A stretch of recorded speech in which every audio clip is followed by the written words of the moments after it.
Serious question, is the Ghostbusters theme the catchiest movie theme song of all time? It might just be.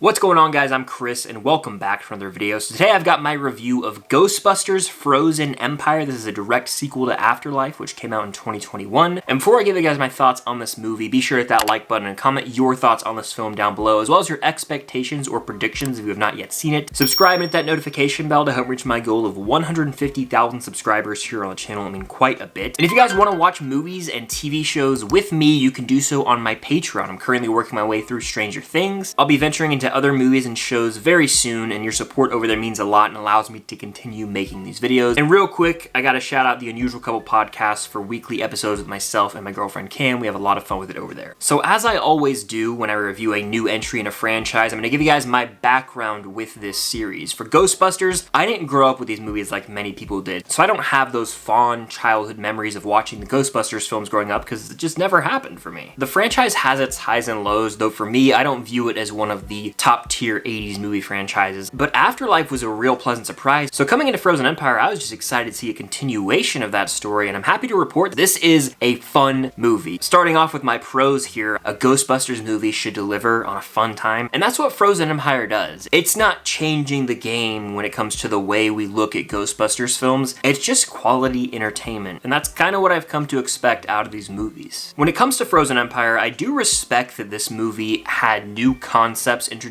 in this world. It wasn't like a copy and paste of the formula of the previous Ghostbusters films. We expand, adding new villains and characters in this universe, something that the other films have failed to do really. And so I have to tip my hat to Frozen Empire for saying, hey, you know what? Let's do something risky here. Let's get creative and let's create this new story in the world of Ghostbusters. McKenna Grace as Phoebe knocks it out of the park here. She was a standout in Afterlife, and that continues right along here in this film, as her character is really at the core of this film. Everything that happens surrounds her, and her character herself, Phoebe, is dealing with loneliness and isolation in New York. Obviously, the first film takes place in Somerville, now we're back in New York City, and her role in the movie, without revealing too much, is basically that she feels outcast from her family, from friends, and so she's looking for a friend. So I really like the way they handled her character. Now, with her character taking on that role of being sort of lonely or outcast, that did lead into the group as a whole being a bit separated, which wasn't my favorite, but I'll talk more on that later. This movie's surprisingly funny as hell, and I just want to go ahead and mention, like, I was laughing consistently because it's got a stacked cast of just funny people. Kumail Nanjiani is introduced here, and he's been a standout to me ever since I saw The Big Sick back in 2017. Anything he touches, he usually gets some good laughs out of me, and he plays a new character here whose role I won't reveal. He's sure to make you laugh in the theater. You've got Finn Wolfhard showing his comedic chops here as Trevor, obviously reprising that role. Him and Slimer may or may not have, you know, this little subplot going on in the film that got some great laughs out of the theater. And of course, Paul Rudd is charming as ever in this movie as he comes back in this film. And Paul Rudd always makes me laugh. He's just one of those people who's so effortlessly charming and has mastered his signature line delivery to the point where pretty much anything he says, I'm gearing up for laughter. So you can go to this movie and expect to laugh for sure. Even the original Ghostbusters have some lines that are gonna get you chuckling. You would hope, right? Because they obviously had that great chemistry in the original film. But Dan Aykroyd probably has the most prominent role alongside Ernie Hudson as Winston in this film, with Bill Murray not having too much to do here, but he still does shine when he gets his moments. Circling back to McKenna Grace's Phoebe, she's obviously a Spengler in this film, and the exploration of the Spengler family dynamic is at the forefront of this movie. There's obviously this plot revolving around the title of the film with the Frozen Empire, but that's not what we're all about here. We're really diving into the family drama side of things with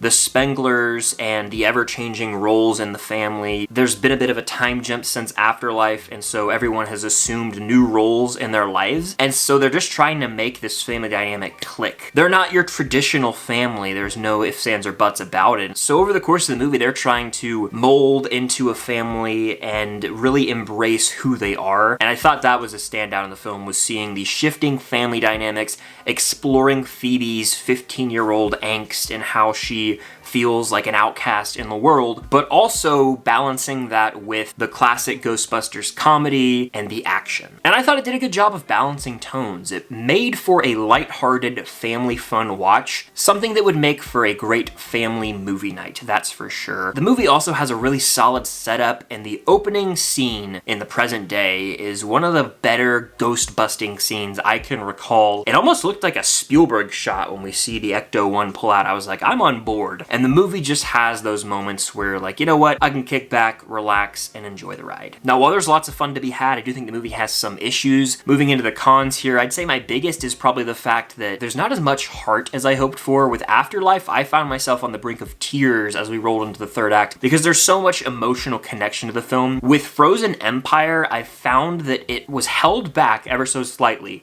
because of a decision to sort of split up character groupings throughout the film.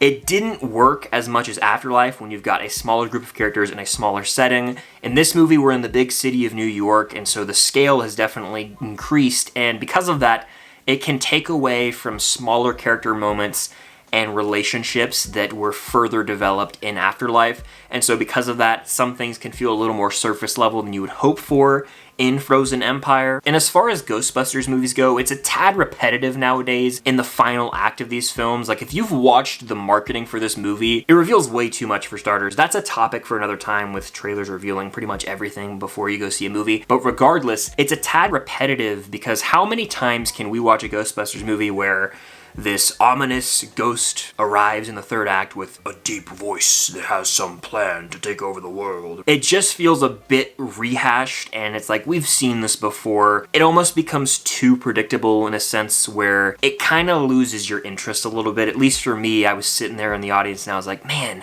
I don't know what it is, but a lot of times when the third act of Ghostbusters films, I can check out a bit because I know exactly what they're going to get out of, and it's like they've got their proton packs, they've got their traps. I wish that they could almost flip the script and create some unique new challenge for the Ghostbusters. This is like my idea, but if they ever do a third version of this sort of legacy sequel trilogy, I think it would be really neat to have a human character with a vendetta against the Ghostbusters, someone who's turned on the Ghostbusters, who then tries to use ghosts against them, almost like he's the leader, as opposed to just having yet another ominous, I'm going to take over the world villain. At a certain point, feels like something out of a DCEU or a comic book movie, and that's always been sort of my knock at a lot of the Ghostbusters films, is underdeveloped villains, and I think that's the case here yet again, unfortunately. But on the bright side, I don't think Ghostbusters movies are all about the big bad villain. It's more so about the characters and their individual journeys changing throughout the course of the movie. It delivers on the laughs, it's got the action. The villain is fairly weak yet again, though. But all in all, Ghostbusters Frozen Empire was a delightful entry. It was a solid watch.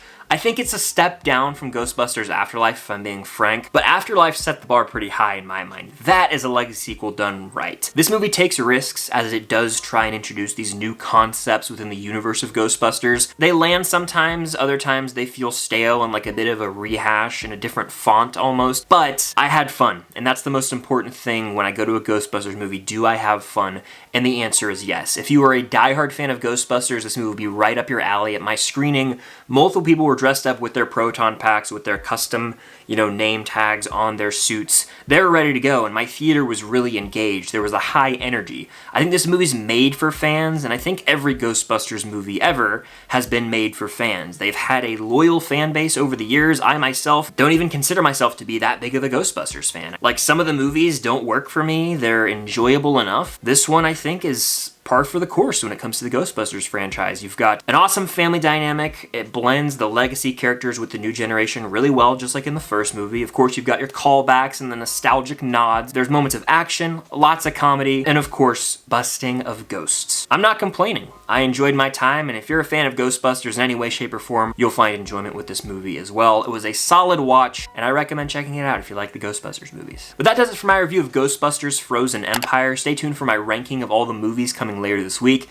but be sure to hit that like button, comment your thoughts on this film down below, as well as your predictions or expectations if you've not yet seen it, and of course check out my Patreon link down below for commentary tracks for movies and TV shows. I'm currently working my way through Stranger Things. If you're a Ghostbusters fan, you can watch Season 2, Episode 2, where the gang dresses up as the Ghostbusters for Halloween. But that'll do it. Thank you guys, as always, for watching, and until next time, I'll see you guys later. Who you gonna call?